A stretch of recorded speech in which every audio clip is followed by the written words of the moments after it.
Hello, how are you doing? Well lubricated, I hope. Good afternoon, everybody. I am James's big brother. Stay seated. A few weeks ago, over a bottle of white wine, that then progressed to red, and then some dessert wine, I said to James, "Are you particularly nervous or worried about any aspect of your wedding?" And he said, "Yes, your speech." So here we go. I'd actually like to start by acknowledging this lovely setting. The village, the church, the marquee, it's all incredibly idyllic. And I'd like to thank Paul and Alison for hosting us today. Yeah.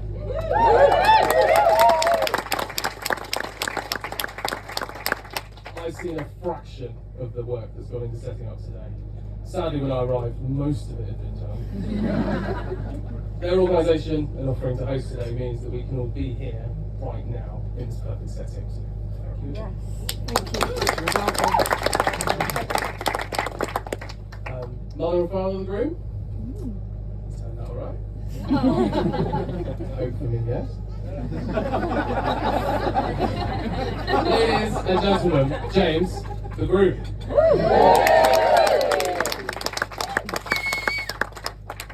I first met James in 1992. Thank you.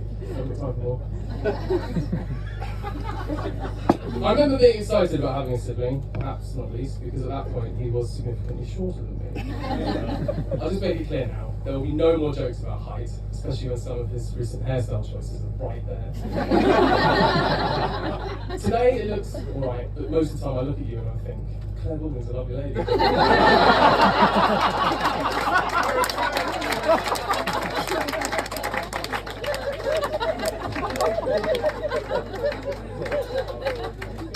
Larger, taller, heavier or not, I am James's older brother. It's me, then James, then Charlotte. So James is the middle child. But it's actually even worse, because he's the middle child of a middle child. So it's inherited awkwardness. We didn't know he was the middle child, of course, until Charlotte came along, but the hints were there. He was born at midnight, pretty much. We did, pre-millennium, share a bedroom. Sadly, not much unusual or funny to report from here, just the usual stuff. Fighting for floor space to play, disagreeing about going to bed at the same time when there's 3.5 years between us, and accompanying each other to the bathroom to have a chat whilst one of us was on the loo. Totally normal stuff. And then at senior school, we were in the same boarding house. I'd been at school for 3 years by the time James rocked up. I didn't realise it until I had to, but I was seemingly quite protective of short, podgy, geeky James. As he sort of touched on earlier, it's one of my two positive things that he said about me.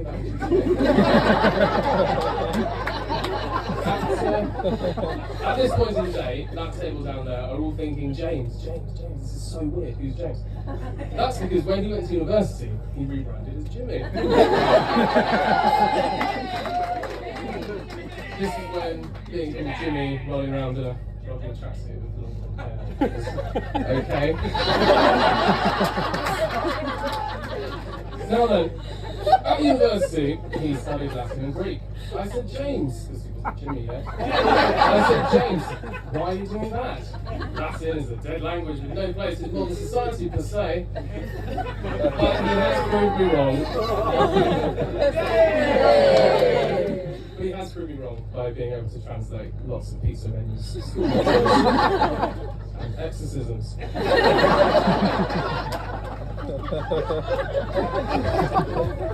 The highlight of James's university days, aside from the countless toga parties of course, was the one Christmas party where he dressed up as a pig in a blanket. Cute, seasonal, harmless, bloody rugby fun. Until he drank so much, he ended up in hospital. Picture this. James is slumped in a plastic hospital chair, barely conscious, giant festive meatball. One fella is kneeling in front of him, holding him upright in the chest. Another bloke is behind him, trying to stop him from toppling forwards. The problem is that the guy at the back is as paralytic as Jimmy, and asleep, leaning his entire body weight onto the pig in a blanket. So this poor chap at the front is holding up 30 stone of rugby player completely unaware because he almost missed his way up. And seeing this, a nurse walks in, and she called our parents. And after seeing all of this, and then seeing our parents arrive, trying to look conscious and seem remorseful, James mutters, eyes half open, "Piggy and Blanket in trouble."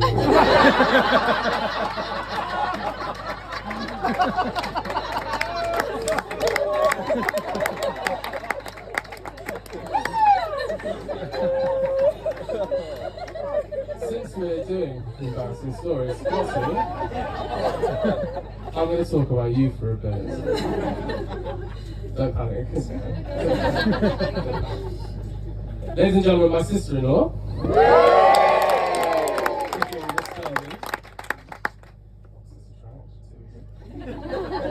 I can't actually remember the first time I met Lottie, which I think speaks to how smoothly and naturally she fitted into our family. I do not think, however, my mum will forget the first time that she met us. Panic. I'm not actually going to tell that story. No. Find me over there. Oh dear, please. Aside from her family and her husband, the other love in Lottie's life is her horse, Willow. Woo! I knew this relationship had legs when James mentioned that he'd been down to the stables and they'd been to watch some of Lottie's riding shows. James would have known roughly what to expect, as our mother is, or was, also very into horses. I'm sure Dr. Freud would have something to say about this.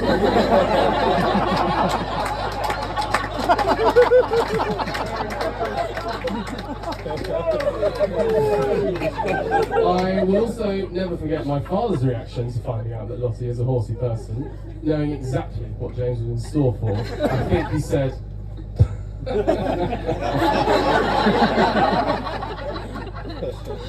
Lottie cemented her spot in the family, certainly as far as I was concerned, when she showed up with homemade gifts.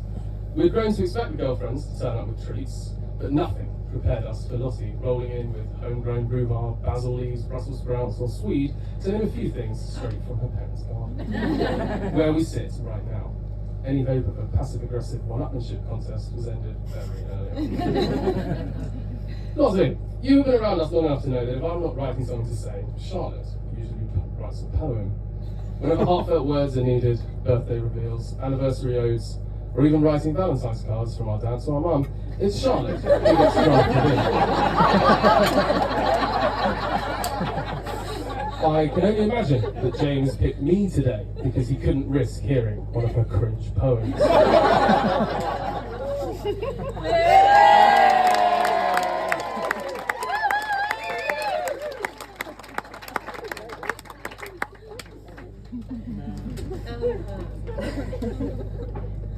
Once upon a bumble swipe, no pumpkin coach, no noble knight, just phones in hand and open minds, and something special they did find. Now Lottie, you said yes with glee, to a man who's, shall we say, budget savvy. He's generous when it counts the most, but still the butt of budget jokes. No oranges ever, let's make that clear.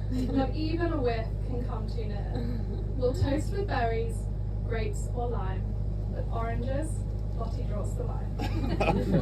Riding and rugby run deep in our roots, from saddles to scrums in all our pursuits. Though teams may differ, loyalties don't. Switching allegiance? Sorry, we won't. The right stood proud with wasps at their side. The Beatles chose Gloucester with regional pride. One team still plays, puts up a fight. The others vanished. A bit awkward, right? Through muddy fields and stadium cheers, you've laughed and loved through all the years. From swiping right to wedding rings, this match was made on Bumble swings. Now I must say, with sisterly grace, it's strange seeing two Charlottes in the same place.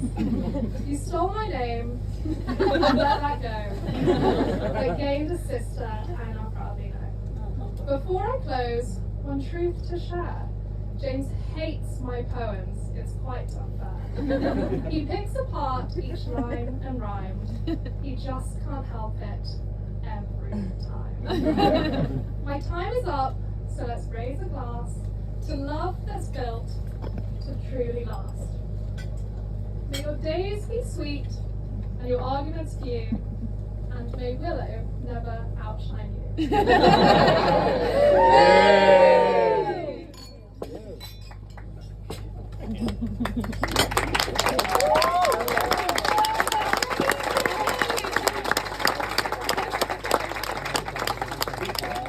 Settling for another 20 minutes later on. And from the early days, they've progressed. They've moved in together in Wimbledon, left London, each changed jobs at least once. Lottie bought a horse. They moved to Wokingham, and all of that has brought us here today. Your wedding.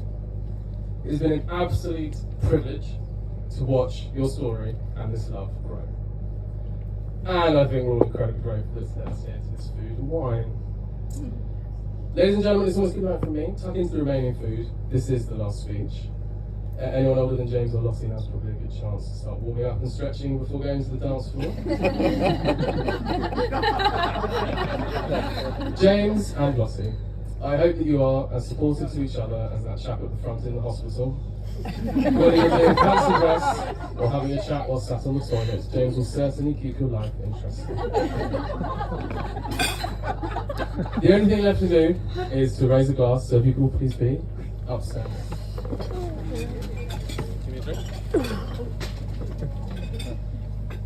And we will say the traditional toast to Lottie and James, the happy couple. Lottie and